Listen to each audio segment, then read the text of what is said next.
자, 안녕하세요. 네, 안녕하십니까.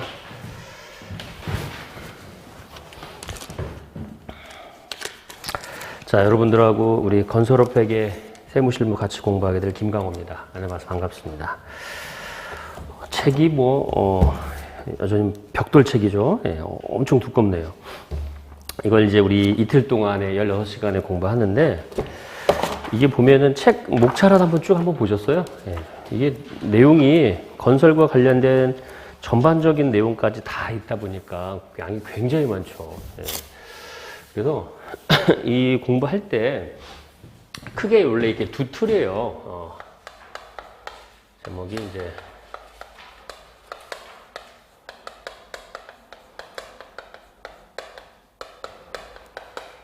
오시는 분들이 또 이제 오프로 들으시는 분들도 있고 온라인으로 들으시는 분도 있고 좀 다양합니다. 그러다 또 실력차도 좀 다양하고. 그래서 책이 이제 건설업 관련된 법률 부분이 있고요.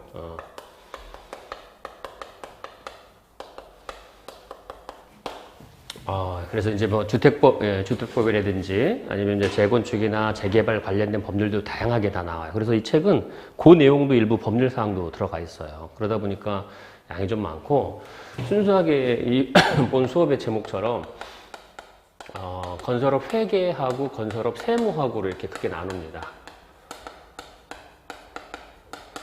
그리고 이제 일부 노무적인 부분들도 좀 있어요. 뒤에 보면은. 그래서 이제 이거를 다 커버하기에는 이틀이 좀 그러니까 우선은 이제 메인에 해당하는 거 있죠. 요거 위주로 잠깐 공부를 할 겁니다. 그래서 이게 파트가 회계 파트하고 이렇게 이제 크게 나누고요.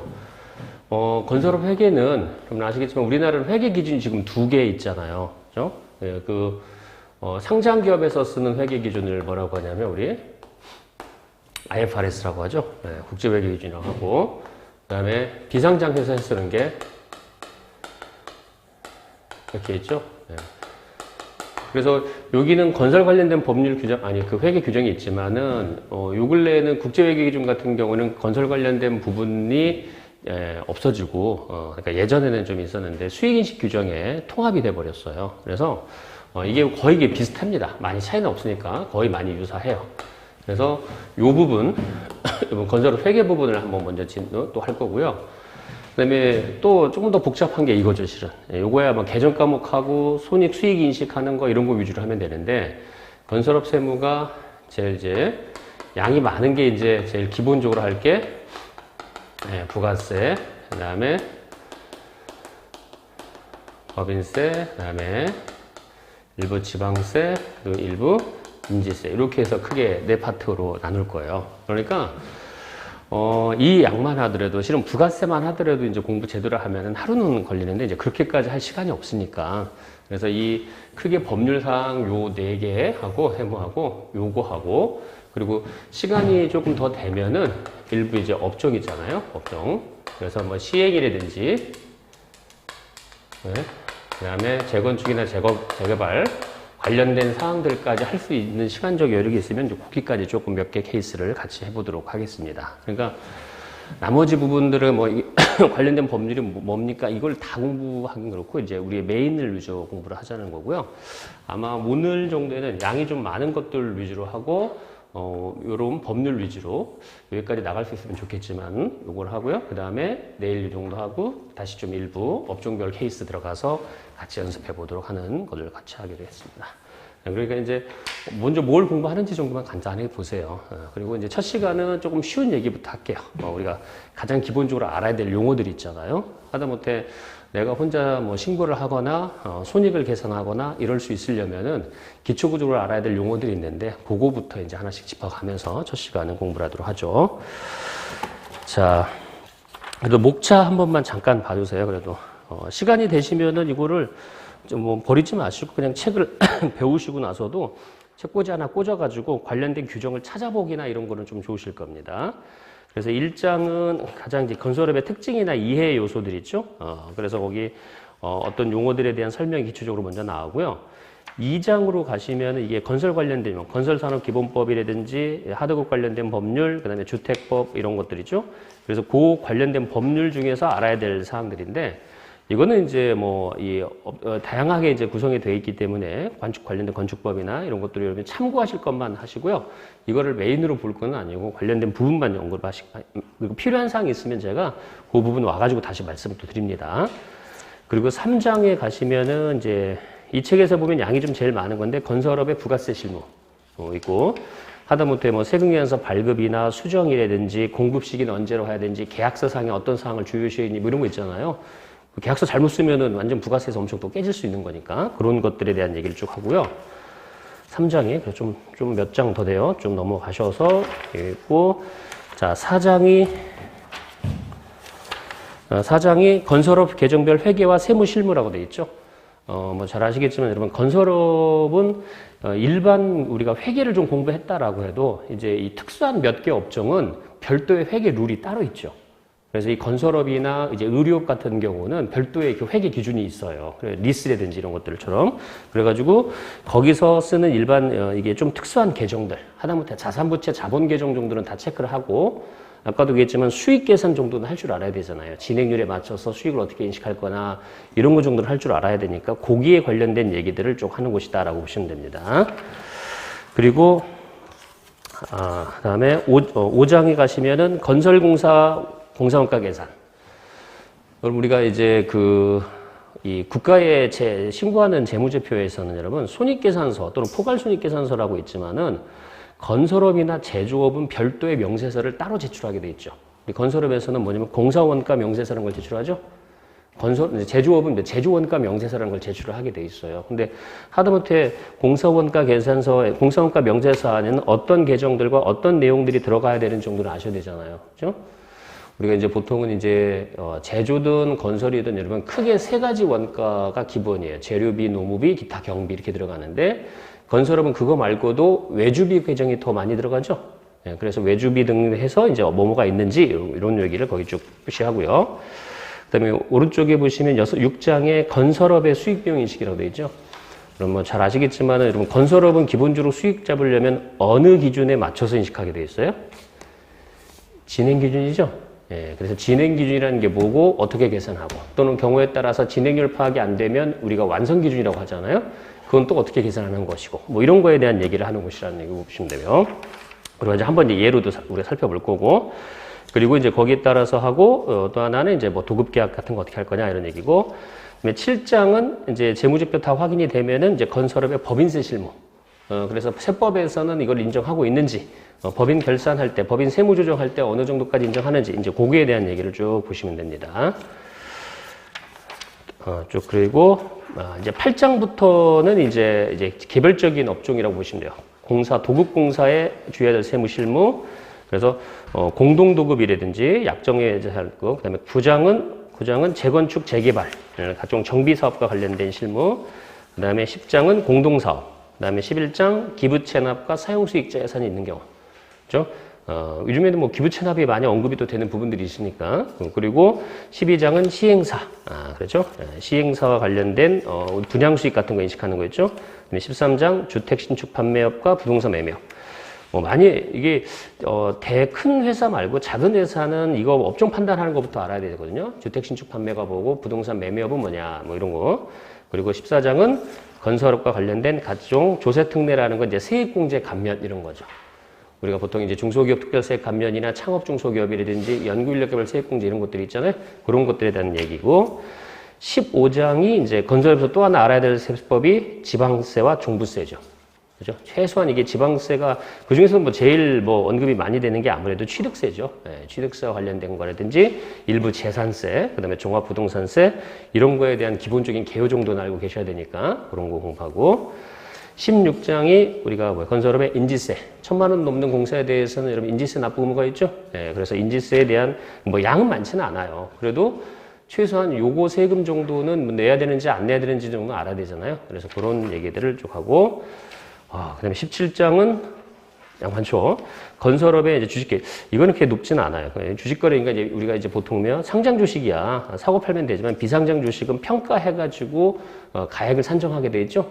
상속세나 증여세 그거 되는데 이거는 조금 뭐 이해관계가 많지 않은 그런 주제고, 그다음에 18장은 건설업의 세무, 이건 일반론입니다. 건설업과 세무조사.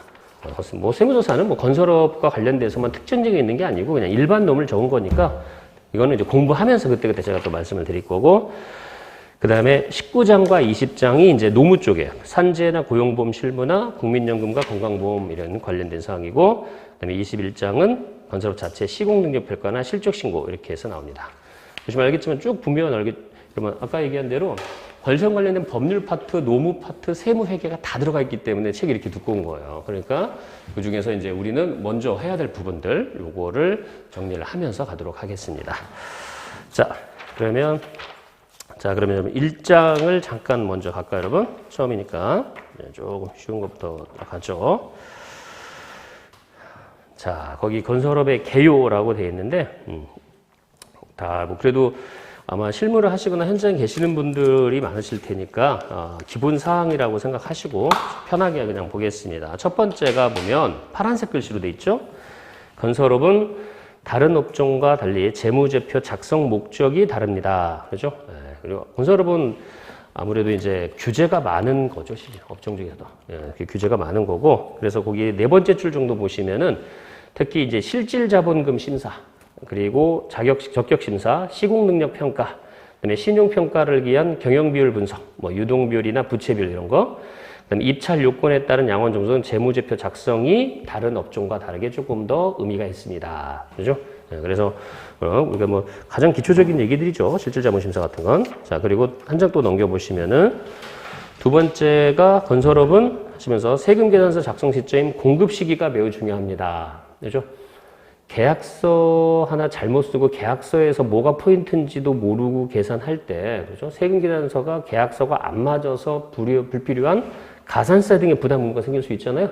그러니까 그런 거를 조금 조심히 하셔야 됩니다. 뭐 이런 얘기예요. 그래서 거기 위에 네 번째 줄 보니까 뭐 그런 얘기가 나오죠. 따라서 선금이나 기성금, 중공금에 대한 완성도 기준 지급 등 정확한 공급 시기 이해가 필요합니다. 그죠? 최소한의 계산서 발행이 제대로 돼 있는지, 공급 시기에 맞추고 있는지 정도는 판단할 수 있어야 됩니다. 그리고 이제 지금 나오는 단어 같은 거 있잖아요. 완성도 기준 지급 뭐 이런 정도는 다 알아야 되잖아요. 그죠? 아니면 또 여러분 아실 만한 단어가 뭐 중간 지급 조건 뭐 이런 것들도 그렇죠? 그러니까 그런 거에 맞추고 있는지 정도에 대한 이해가 필요합니다. 그리고 그다음에 3번, 자, 제목만 한번 잠깐 보는 거예요. 건설의 부가세 핵심은 과세 현장과 면세 현장, 과세 면세에 대한 세무 관리입니다. 잘 아시겠지만 여러분, 우리 건물을 내가 지어서 파는 건 과세잖아요, 부가세. 그렇죠? 근데 근데 주택과 관련돼서는 또 달라지죠? 국민주택 규모 이하는 뭐가 되고? 면세고요. 국민주택 규모 초과하면 또 과세죠? 또 토지를 빌려주는 거는 면세고, 토지를 빌려준 건 면세인가? 과세고, 토지를 파는 건 면세죠? 네, 뭐 그 정도는 다 아시죠? 뭐 이런 얘기예요, 지금. 과세 면세 정도는 기초적으로 알고 있어야 되죠? 뭐 이런 얘기죠? 아니, 뭔 소리 했냐면, 잘 아시겠지만 그냥, 이게 최소한 우리가 이제 얘기하고자 하는 게, 부가세가 과세 대상인지 면세 대상인지는 기본적으로 알고 들어가셔야 되죠? 이런 얘기를 하고 싶은 거예요. 근데, 아시겠지만 여러분, 건물이 있고, 아니, 토지부터 할까요? 토지가 있고, 건물이라는 거는 비주거용, 주택이 아닌 거 말하는 거예요, 그냥. 여기는 이제 주택 이렇게 있으면, 이렇게 여러분, 이게 공급이라고 하죠. 여러분, 이런 법률 얘기하면서 공급이라는 게 이제 우리가 알기 쉽게 하기엔 뭘 말하는 거야? 판매라고 하죠. 예, 그리고 임대 이렇게 됐을 때, 요걸 기준으로 잠깐 먼저 얘기할게요. 과세면서 얘기 나왔으니까. 그러면 저게 팔았을 때는 과세인지 면세인지는 알고 있나요? 여러분, 토지를 파는 거는 과세 면세 원칙적으로. 면세죠. 그렇지. 면세죠. 그렇죠? 토지를 빌려주는 건 과세 면세야. 과세죠. 그렇지. 응. 그렇죠? 건물을 파는 건 과세 면세야. 과세고, 건물을 빌려주는 건 과세 면세야. 면세죠? 예. 그 다음에, 주택을 할 때는, 자, 이게 이제 우리가 이제 건설회사 입장에서 보는 거야. 일반인 말고, 사업자 입장에서 하는 거죠. 그래서 여기,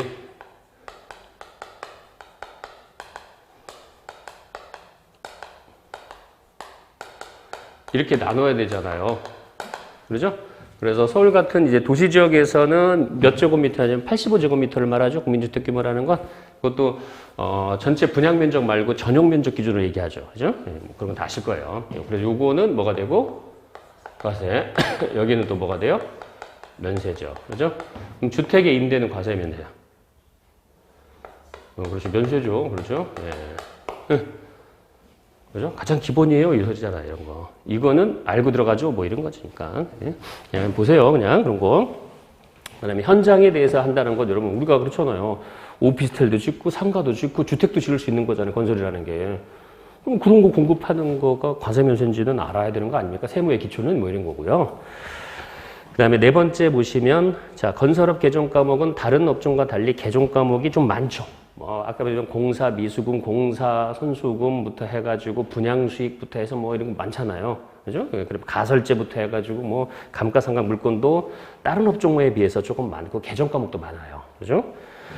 5번은 자, 건설업 회계 세무는 공사 수익과 공사 원가를 공사 기간에 걸쳐서 적절히 배분해서 인식하는 겁니다. 그 밑에 나오지만 이렇게 인식하는 걸 어느 기준에 따라서 수익을 인식한다고요? 진행 기준이라고 하죠. 그렇죠? 네, 진행 기준이라는 뜻도 아셔야 됩니다. 아니고.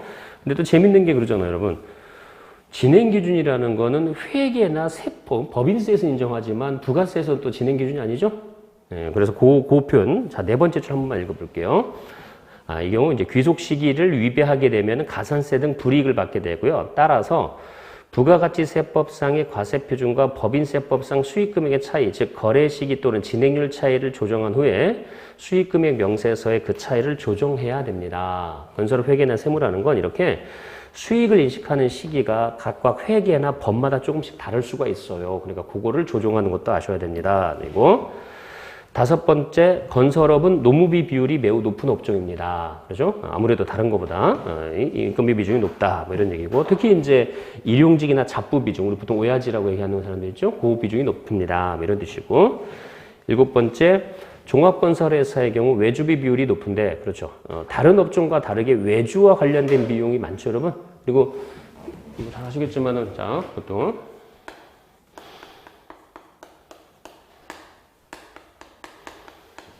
말이 나왔으니까 하나씩 이제 얘기하는 거 처음이니까 이게 좀 다르죠, 여러분? 외주비 외주 가공비는 다르죠.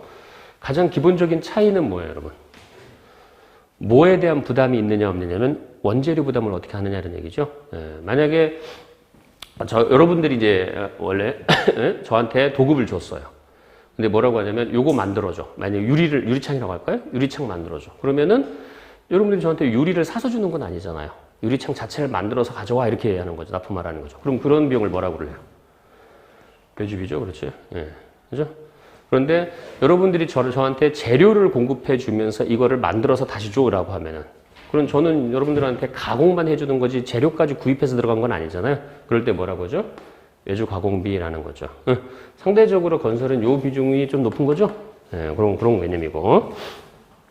그래서 외주비 비율이 높고 이런 외주비는 산재보험의 보수 총액 산정에서 중요한 개정 과목입니다. 그렇죠? 예, 그래서 이제 이거 잘못 계산하면 연체료도 많이 물고 막 그러잖아요. 노무신고가 그래도 제일 복잡한 게 건설회사라고 하잖아요. 실은. 그렇죠? 예, 그런 개념이고. 그 다음에 여덟 번째, 건설업은 실질자본금 관리나, 그렇죠? 이 가공자산 이런 거 인정하지 않잖아요. 자본심사할 때.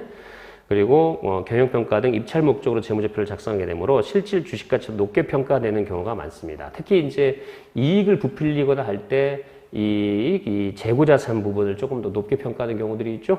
그런 문제들도 있을 수 있고. 자, 그 다음에 9번째, 건설공사의 경우에는 9번째, 공동수급체를 형성해서 공동도급공사를 수행하는 경우가 많습니다. 그렇죠? 그래서 이럴 때 이제 구성원 간의 세금계산서 발급은 서로 어떻게 할 건지, 이런 거에 대한 문제.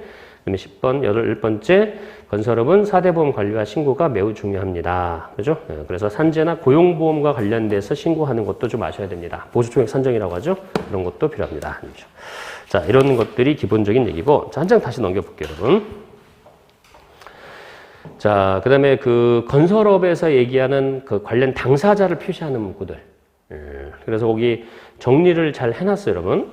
자, 거기 발주자가 있고요. 우리 보통 이제 도급공사가 있죠. 도급공사. 분양공사도 있고 도급공사도 있고.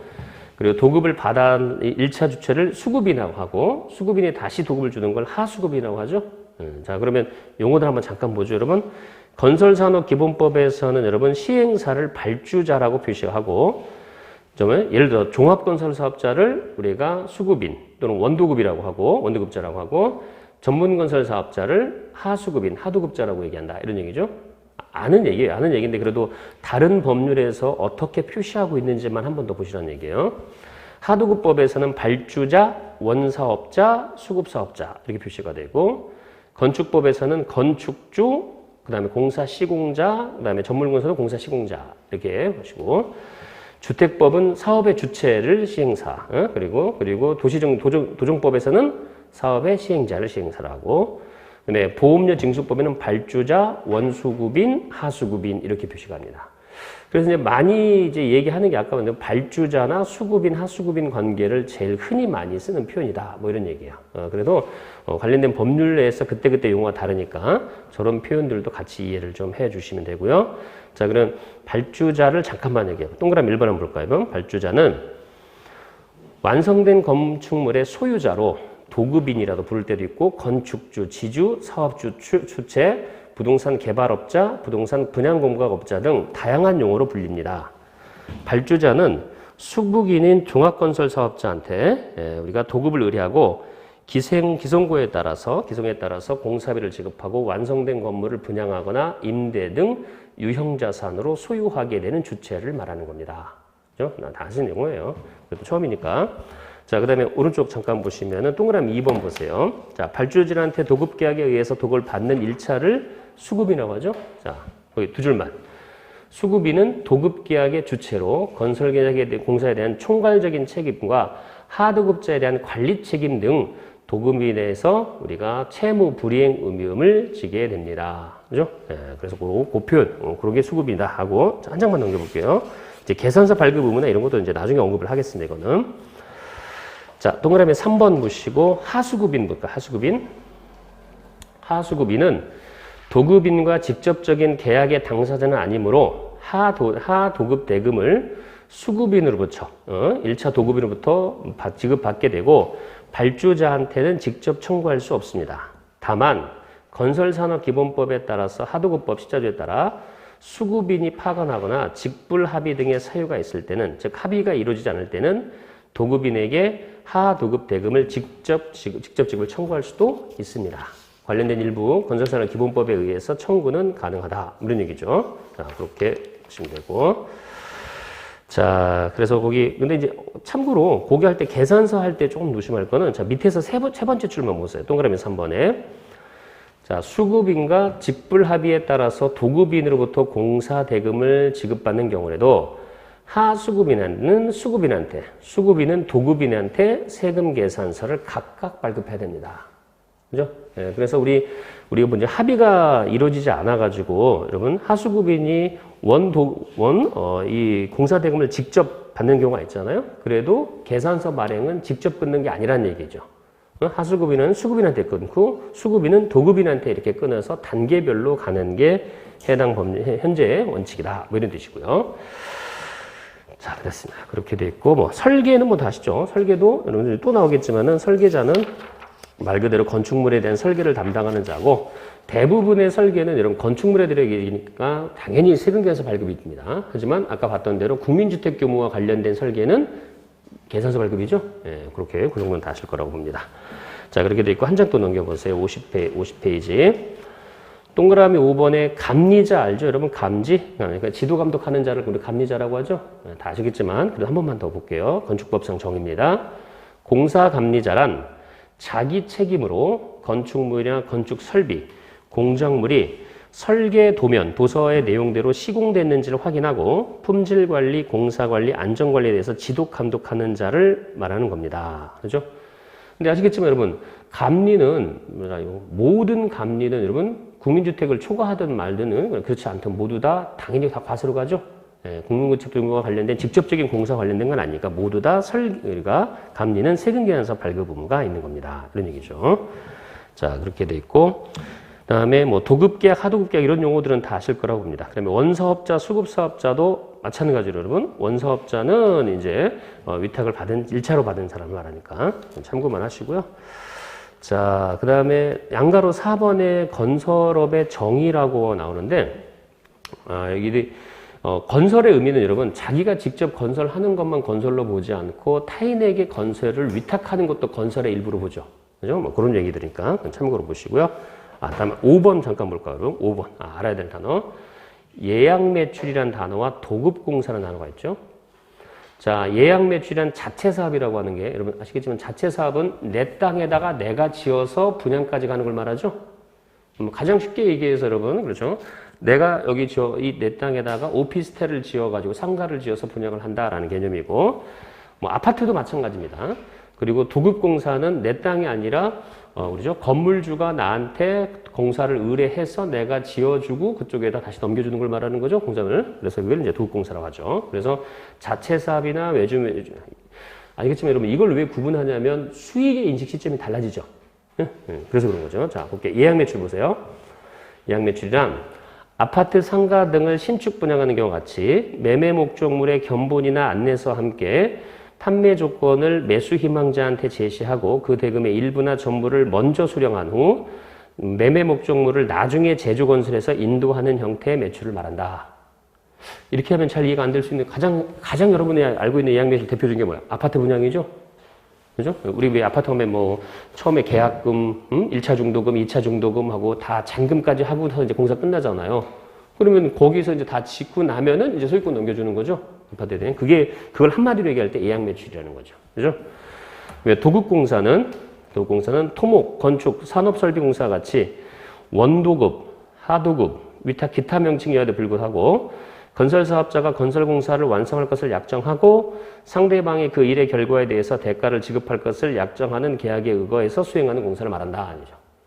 네, 쉽게 얘기해서 그런 거죠. 여러분. 자, 만약에 여러분들이 이 땅의 주인이에요. 그리고 저한테 공사를 의뢰하는 거죠. 이거 지어줘. 그럼 제가 그런데 이거 2년 동안 지어줘. 예를 들어 30층짜리로.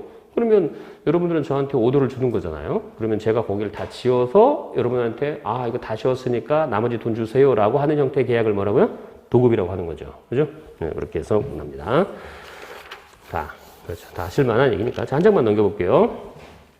자, 6번째가 자, 분양 수익과 공사 수익이 나오죠. 자, 저 단어도 좀 아셔야 돼요. 건설업에서 기본적으로 쓰는 단어니까.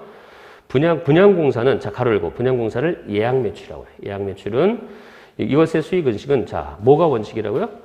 인도기준이 원칙이지만, 인도기준이 원칙이지만, 완공 전에 분양이 이루어지는 경우에는 공사 진행 기준을 기용해서 분양 수익을 인식합니다. 이러한 경우에는 총 분양 금액이 아닌 이미 분양된 금액에 공사 진행료를 곱해서 분양 수익을 인식하는 거다. 이해되세요? 무슨 소리인지? 여러분? 자, 간단하게 이제 여기 보니까, 이제 뒤에서 자세하게 배울 내용을 짤막하게 이렇게 요약을 하면서 이제 정의를 설명하는 것 같아요. 지금 보니까. 그럼 봐요. 우리가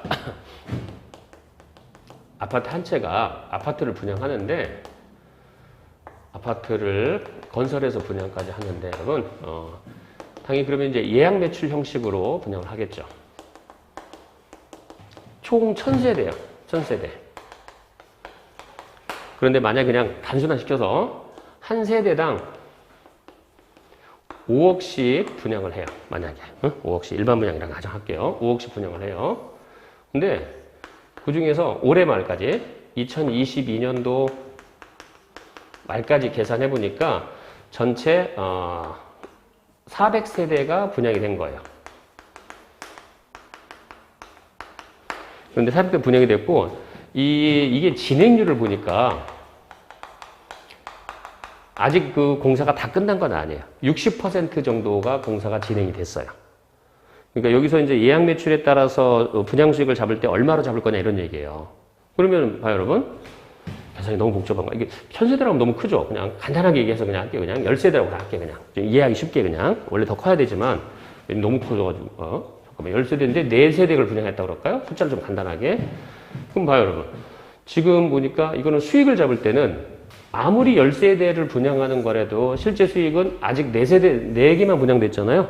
그러니까 어떻게 하라는 거야? 5억에 대해서 4세대 곱하고 이게 여기 몇 퍼센트 왔으니까?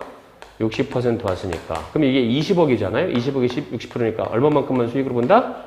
12억 수익 뭐라 이렇게 얘기죠. 이런 식으로 계산하는 방식을 뭐라고요? 분양수익에 대한 방식이다라는 얘기야.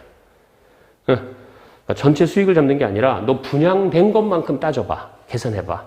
그리고 그거의 진행률이 공사 얼마나 했어? 뭐 이런 식으로 잡으라는 얘기죠. 그죠?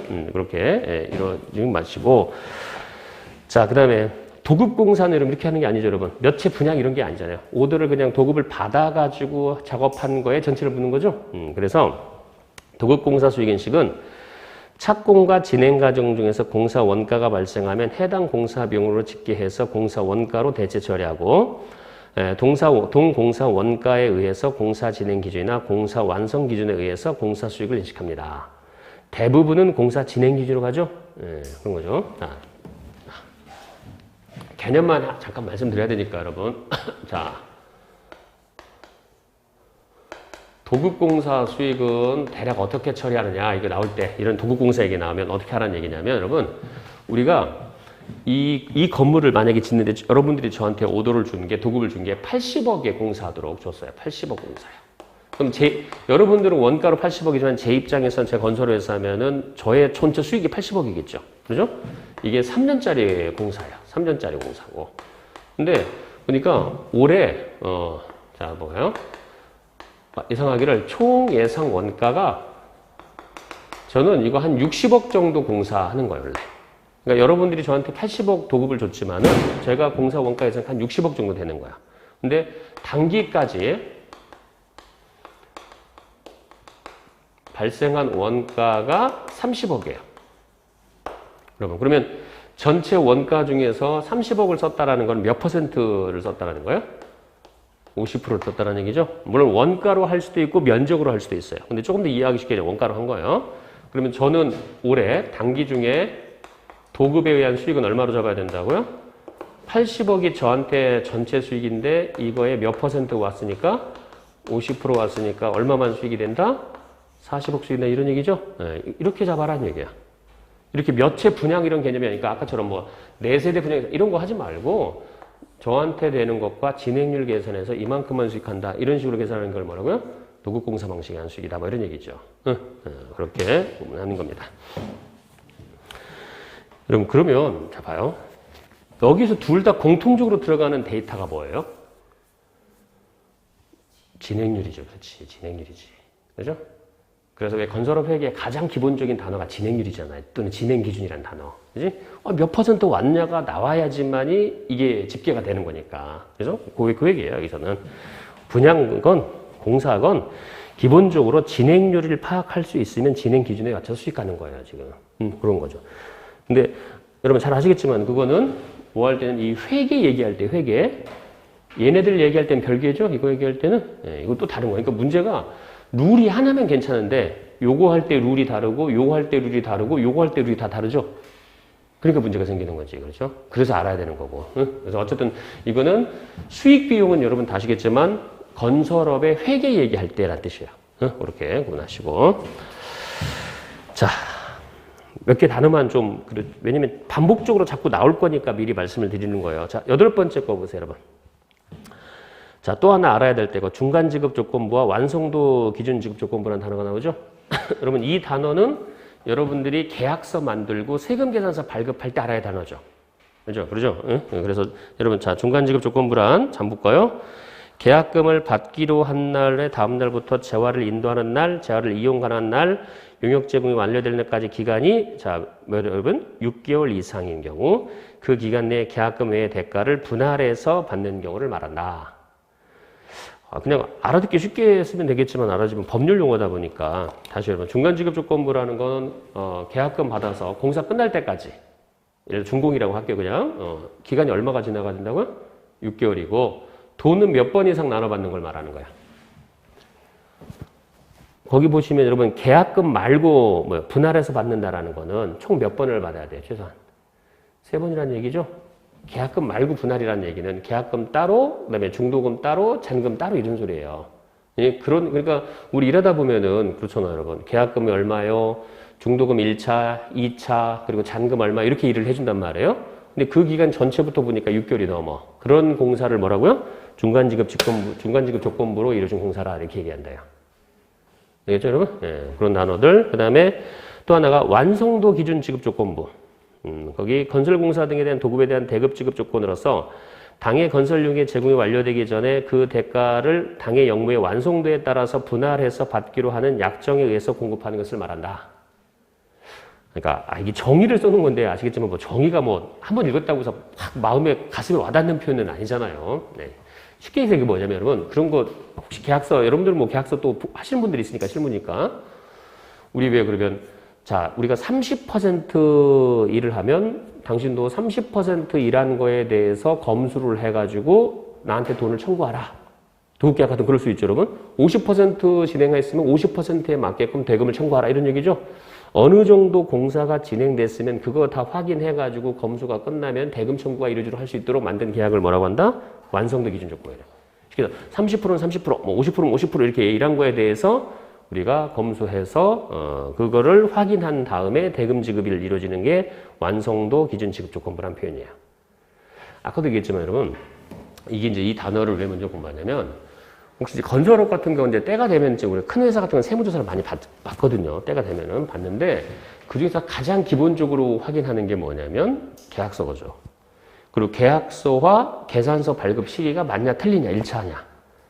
근데 워낙 금액이 크니까 여러분 그렇잖아. 1000억짜리 공사에 1% 잘못 때리고 2%만 때려도 몇십억씩 나온다는 거예요. 계산서 잘못한 게. 그럴 수 있는 경우들이 많아요. 그러니까 그때 얘네들이 꼭 보는 게 계약 조건. 언제부터 언제까지 대금 지급은 어떻게 하고 그러면서 따지는 게 중간 지급 조건부 계약으로 했어요. 완성도 기준 조건을 했어요. 뭐 이런 식으로 표현한단 말이야. 왜냐면 공사 현장이 하나만 있는 게 아니니까 다양한 현장에서 계약서를 하나 잘못 만들면은 당연히 그 금액이 문제가 다 되는 경우가 많습니다. 그랬을 때 나오는 단어가 중간 지급이고 완성도 지급. 완성도 기준 지급 조건부는 여러분 기간 제한이 없어요. 아시죠? 네. 그다음에 중간 지급 조건부는 기간 제한이 있죠? 6개월 이상이죠. 차이가 좀 있다면 여러분 그거하고도 구분해야 돼요. 여러분 이거 봐요.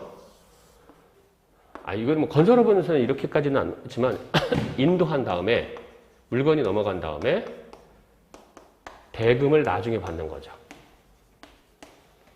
대금을. 우리 이런 거래를 뭐라고 그러죠? 이런 거래는 할부 거래라고 하는 거죠, 보통은.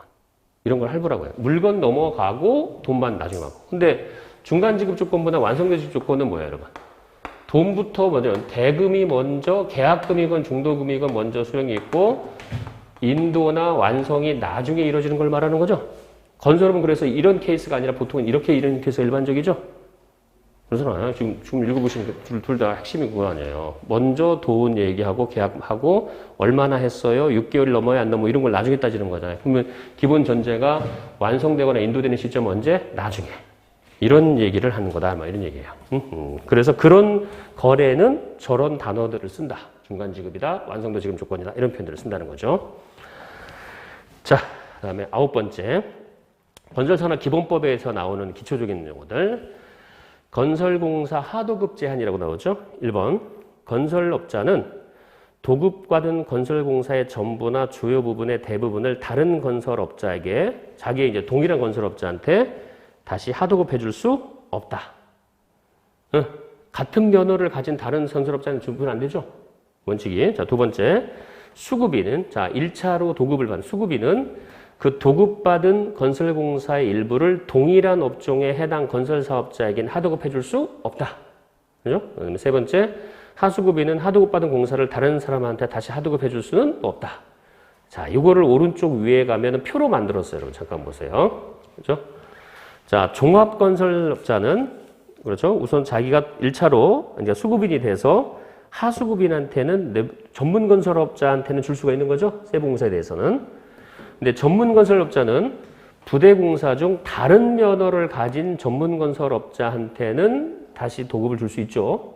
하지만 부대 동일한 면허를 가진 전문 건설업자한테는 다시 도급을 줄 수가 없죠.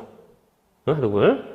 자, 그리고 마지막에 하도급자는 그 받은 거를 또 하나의 재하도급을 다시 줄 수는 없다. 이런 얘기죠. 가장. 그래서 이게 하도급에 대한 제한 원칙 뭐 이런 거죠. 우리가 보통 제한도 준다. 뭐 이런 개념이고. 자, 됐고요. 그 정도 단어 보고 한 장만 더 넘겨볼게요, 여러분. 그 다음에 54페이지, 반가로 2번. 자, 도급계약서 미작성 및 여러분 과태료 부과 여부. 자, 여기 건설산업은 건설법에 따르면 이걸 위반해서 도급계약을 계약서로 체결하지 않거나 계약서를 고발하지 않은 건설업자는 과태료를 500만 원 이하 부과한다. 뭐 다른 얘기죠, 이거는. 그렇죠? 계약서 체결하지 않거나 계약서를 교부하지 않으면 별도의 과태료를 부과하겠다. 뭐 이런 거고.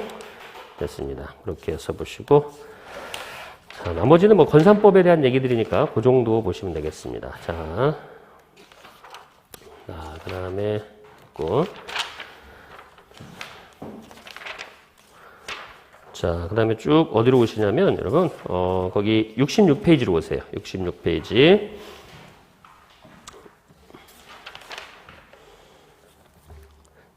거기 보면은 이제 회계 기준 얘기가 있죠. 기업의 기준. 우리나라가 두 개 있다고 그랬잖아요. 국제 회계 기준이라는 것과 일반 기업 회계 기준이라는 게 있죠, 여러분. 네, 그런 개념들이고. 자, 이제 이 책은 주로 이제 보면 일반 회계 기준으로 많이 써 있어요, 실은. 네, 그리고 국제 회계 기준 좀 차이점 정도는 제가 말씀을 드릴게요. 자, 그리고 회계 기준이 이제 두 가지 중에서 우리가 적용되는 회사마다 좀 다르다. 이 하나하고. 자, 70페이지 넘어오시면은 건설업은 대표적으로 개별 원가 계산 방식이다. 원가 계산할 때 현장이나 건설 사업장별로 공사 원가나 관련된 수익을 계산하는 방식이죠. 이런 방식을 개별 원가 계산 방식이라 하고, 제조업이나 이런 것처럼 찍어내는 형태 있잖아요. 그런 거를 이제 종업 원가 계산 방식이라고 하죠. 그러니까 개별 프로젝트별로, 개별 건별로 원가를 집계하고 수익을 관리한다. 뭐 이런 얘기죠. 뭐 그런 얘기고. 71페이지 보시면 3번에, 자, 아까도 얘기했지만은 공사 손익은 기본이 공사 진행 기준에 맞춰서 진행률을 계산해서 수익을 인식하는 방식이다. 그죠? 그렇게 공부를 합니다. 자, 그렇게 돼 있고. 자, 한 장만 잠깐 넘겨보세요. 자, 그래서 거기 72페이지 넘어오시면, 자, 회계 기준에서 말하고 있는 부분을 잠깐 거기다 조그맣게 적어놨어요. 거기 연필 표시 있는 거 있잖아요. 조그만 것이. 자, 72페이지 첫 번째 박스 밑에입니다. 공사 완성 기준에 의한 공사 손익 인식이라고 되어 있죠. 자, 거기 보세요, 여러분. 중소기업은 1년 이내 단기 공사라면 완성 기준을 적용할 수 있고, 공사 완성 기준을 적용하는 공사 수익은 완성 시점에 인식하고 공사 원가는 미성 공사로 집계한 후 완성 시점의 공사 원가로 대체합니다. 아, 참고로 그런 거예요, 여러분. 이거 왜 그러냐면, 자, 여러분 봐요. 뭐 그냥 이해를 돕기 위해서.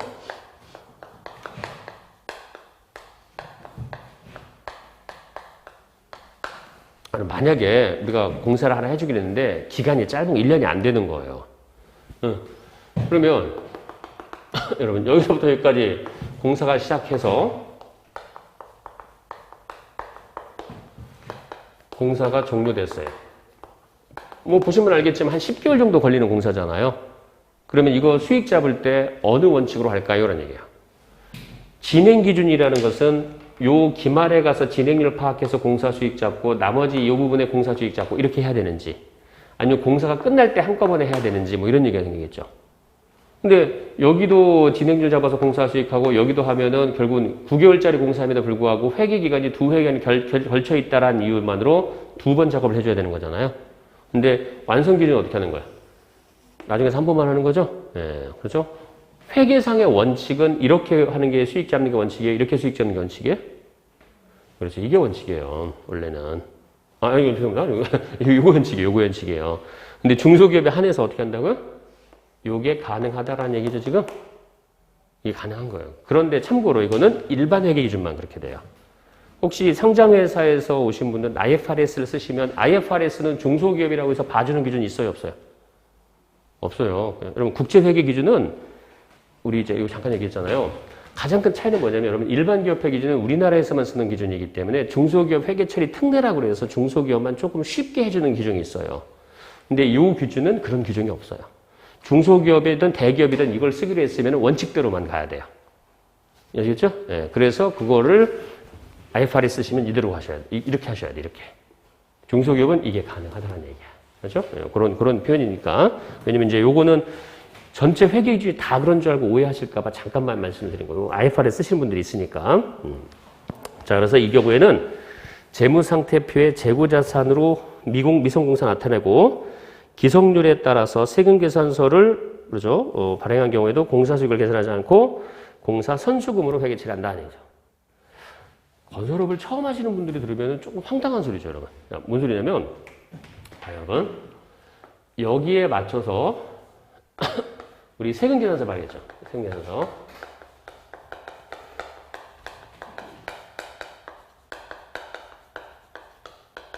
우리 보통 이제 TI라고 많이 하잖아요. 텍스 인보이스. 그렇죠? 그러면 세금계산서를 발급했다고 해서 이게 다 수익, 즉 매출을 잡는 건가요? 그건 아니죠, 여러분. 네, 그건 상관이 없죠. 네, 그렇죠? 세금계산서를 미리 발급했지만 수익을 잡는 거는 회계 기준에 맞춰서 별개로 작업을 하는 거죠. 그렇죠? 네, 그래서 여기서 하는 얘기가 그거예요. 계산서 발급은 매출 아니라 계산서 발급은 부가세법상 과정이고 매출 잡는 거는 회계상 기준이니까 이거는 오해하면 안 된다. 따로따로 가야 된다. 뭐 이런 뜻입니다. 항상. 근데 이제 대부분 처음 하실 때는 그거죠. 계산서 발급은 그거 매출 잡는 거 아니에요? 오해. 건설업은 절대 그게 아니에요. 아까 했잖아요, 여러분. 부가가치세법은 지만의 룰이 있는 거고 회계는 회계대로 지들의 룰이 따로 있는 거죠. 그러니까 우리 이걸 같이 공부하려고 하는 거지 요거 하나 했다고 다 써먹는 건 아니라는 얘기예요. 오해하지 마시고요. 아니, 그 경험이 있으시면 당연히 알죠. 근데 우리 항상 그러잖아요. 처음 일하실 때는 이게 이상했잖아요. 계산서 발급은 다 매출 아니야? 아니, 그거는 아니라는 얘기지. 그건 오해하지 말자. 뭐 이런 얘기고. 자, 그 다음에 분양수익도 아까 했죠, 여러분? 분양수익 인식은 인도기준이 원칙이다. 그러나 완공 전에 분양이 이루어지는 경우가 있는데 이러한 경우 공사 진행 기준에 적용이 가능하면 공사 진행 기준에서 분양수익을 인식할 수 있다. 이 경우에는 총 분양금액이 아니라 기분양금액, 이미 분양된 부분에 대해서 공사 진행률을 곱해서 공사 수익, 분양수익을 인식하는 겁니다. 그리고 인도 기준의 경우 인도일은 입주 가능일을 의미하고, 자, 인도는 항상 입주 가능일이고 완공 전에 분양이 완료된 경우에는 인도 시점은 사용 승인을 의미한다. 입주까지 한 거더라도 사용 승인을 의미한다. 이렇게 해서 보시고. 자, 그 다음에 4번에 보시면 도급 금액의 변경인데 여러분 참고로. 여러분 제가 도급이면 아까 우리 도급공사 했잖아요. 처음에 마셔야 돼요, 여러분. 이렇게 80억으로 저희가 도급을 받았는데 공사가 변경돼서 여러분 더 추가 작업이 요구돼서 100억으로 발라졌어요. 그럼 도급액이 80억에서 100억으로 가면은 자, 그렇죠? 이거는 이렇게 바뀌게 되면 옛날에 한 게 잘못이 아니죠. 그래서 이거는 당연히 변경되는 시점을 기준으로만 가면 돼요. 그래서 이 회계에서는 여러분 이런 것들을 회계 변경이라고 하고, 회계 변경은 예상치, 이 도급 계약 금액이 달라진 거니까 과거로 소급해서 가지 않고요. 이걸 이런 표현을 했습니다. 회계 추정의 변경이라고 해서 과거는 생각하지 말고 앞만 보고 바뀐 것만 가지고 그때부터 지금부터 가면 됩니다. 그래서 이거를 전진 적용한다, 전진법을 적용한다라고 해요. 그래서 항상 도급 금액이 바뀐 건 그러면 바뀐 시점부터 바뀐 금액으로 하면 되는 거지 과거를 다시 고치거나 수정하거나 그런 개념은 없어요. 근데 이걸 이제 우리끼리 이제 얘기할 때는 이쪽을 배운 사람끼리 할 때는 이건 추정 변경 사항이잖아요. 이렇게 얘기할 거예요. 그러면 야, 옛날 거 신경 쓰지 마. 바뀐 것만 갖고 얘기해. 이렇게 들어갈 거란 얘기죠. 자, 그리고 5번째 외주비 항목도 있고, 자, 그 다음에 6번째 하자보수 충당부채 계정이 있죠, 여러분? 예, 하자보수 충당부채 계정이 있다. 자, 됐습니다. 그 정도 해서 보시면 됩니다. 자, 그 다음에 78페이지로 오시면, 여러분, 자, 거기 보면, 한국 표준산업분류상의 건설업이라고 하죠. 네, 건설업이고, 크게 우리 분류 기준이 종합건설업과 전문건설업이 있죠, 여러분? 예, 뭐 그런 건 다 아실 거라고 봐요. 그래서 종합건설업이고, 그다음에 종합건설업의 특정 부분 공사만 수행하는 전문건설, 전문직별 공사업 그리고 전문건설업이라고 보통 얘기하죠. 그래서 분류 구조는 이제 두 개로 나눈다. 종합건설과 전문건설업 나눈다. 이렇게 해서 보시고, 그리고 이제 이 뭐 코드는 어차피 뭐 건설업 안에서 있는 거니까 이게 이 통계청의 표준산업 분류표의 코드를 이용하게 돼 있어요. 자, 여기 돼 있고, 자 82페이지에서 여러분 뭐 때문에 그러냐면 자 이게 공제 감면 여부가 또 의미가 있습니다. 아시겠지만은 똑같은 이익을 내더라도 기본적으로 공제 감면 받을 수 있느냐 이런 얘기인데, 건설업은 우리가 공제 감면이 다른 업종보다도 많은 업종에 들어가죠. 그래서 거기 세 번째 줄을 하고 업종 구분의 필요성 세 번째 줄만 잠깐 보겠습니다. 반면에 자 거기 직접 건설 활동을 수행하지 않고 건설회사에 도급을 주는 시행사는 건설업이 아니라 부동산 분양 공급업에 해당하고, 이해하세요, 여러분? 예. 부동산 분양 공급에 해당하고 당해도 매출액 400억 이하인 중소기업 범위에는 포함될 수 있으나 중소기업에 대한 특별세 감면은 받을 수가 없다. 무슨 소리냐면 여러분 전체 분양 공급업이나 부동산 매매업은 건설업이 아니에요. 그렇기 때문에 세액공제 감면을 논할 때는 걔네들은 건설업에 혜택을 주지 않겠다는 뜻이에요. 평상시에는 못 느끼는데 이게 세금 효과 계산하면 여러분 공제 감면이 있느냐 없느냐에 따라서 많은 혜택이 달라지는 겁니다. 그죠? 그래서 쉽게 해서 건설업이 제일 좋다는 얘기예요. 나머지 업종은 건설업만큼 혜택을 줄 수 없으니까 그만큼 좋은 업종은 아니다. 뭐 이런 뜻으로 이해하셔도 됩니다. 그런 얘기고 그리고 또한 재화의 공급에 해당하는가 또는 용역의 공급에 따라서 간주 공급이나 무상 공급에 대한 과세 문제도 달라지게 됩니다. 간주 공급이나 예를 들면 부동산 분양 공급업은 재화 공급에 해당하지만 건설업은 용역의 공급에 해당되어서 무상 공급에 대한 부가세 과세 문제는 발생하지 않는다. 쉽게 해서 법 적용을 받는 것도 달라진다는 얘기죠 지금. 재화로 적용받느냐 용역으로 적용받느냐가 달라진다는 거고 그게 뭐냐면 이 과세되는 시기 또는 세금 계산서 발급 시기가 달라지게 되는 겁니다. 그래서 그 업종을 꼭 구분을 하라는 얘기예요. 자, 다시 여러분 세액공제 감면도 달라질 거다. 업종이 뭐냐에 따라서 이렇게 돼 있고 두 번째 재화로 볼 거냐 용역으로 볼 거냐 요것도 달라지게 된다 이거죠. 근데 먼저 건설업은 뭐냐면 여러분 모든 공제 감면 혜택은 다 적용받을 수 있다. 있으면 대상만 되면 그리고 두 번째가 건설업은 용역의 공급이지 재화의 공급으로 보지 않는다. 이걸 이제 기본적으로 가자는 얘기입니다. 됐습니다. 이렇게 돼 있고 자, 그 다음에 2번 조세특례상 업종 구분인데 여러분 자 거기 조세특례 제한법 2조 3항에서 업종 구분은 이 법에 특별한 규정이 있는 경우를 제외하고는 통계법상 규정에 의해서 통계청장이 고시하는 한국표준산업분류에 의하도록 하고 있습니다. 업종 분류는 여러분 조세특례 제한법의 조세 감면 효과를 따질 때 조특법을 가는데요. 우리 조세특례 제한법을 조특법이라고 하잖아요.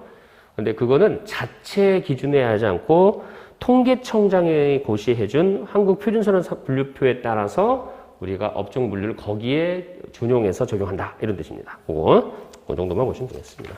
그래서 그건 한번 말씀을 드려야 될 것 같아서 이렇게 봤고요. 자, 그 다음에 89페이지. 자, 계약서 검토인데, 기본 계약서입니다. 그래도 한 번은 좀 보여드리려고 했는데, 여기는 잠시만 쉬었다 할까요, 여러분? 네, 1시간 정도 1시간 했으면 잠시 쉬고 진행하도록 하겠습니다. 잠시 쉬었다 하겠습니다.